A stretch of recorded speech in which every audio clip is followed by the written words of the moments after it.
I sure hope so. Tim Wilkerson, you need to reboot your weather station, please. Maybe I need to reboot my part of the weather station, please. Here comes Kelly Clontz, the Steam Fitters Local 602. A nice little ride up in Seattle. Qualified solid. Picked up a round win up there. And Marc Ingwersen. Remember, this is big for the motorcycles because they've got 2 shots at the racetrack today. And tomorrow, they're going to have their call-out race. We're going to take the top 8. Somebody's going to be calling somebody out. Marc Ingwersen is going to be a part of that.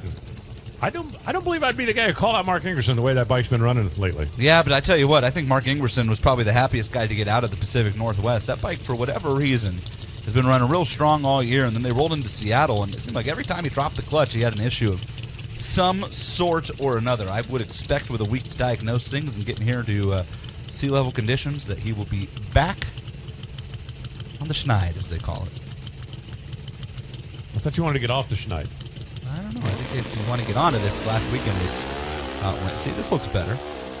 Isn't like a Schneid 0, so you want to get off the Schneid? Is it? I don't know. 689, Marc Ingwersen, 193 miles an hour. That's a much better start than he had last weekend. Kelly Clontz goes 6.902, and that ought to make the 602 Steam Fitters team happy as well. Mark goes to number 1, Kelly to number 2. Chris Bostic gets bumped back to 3rd.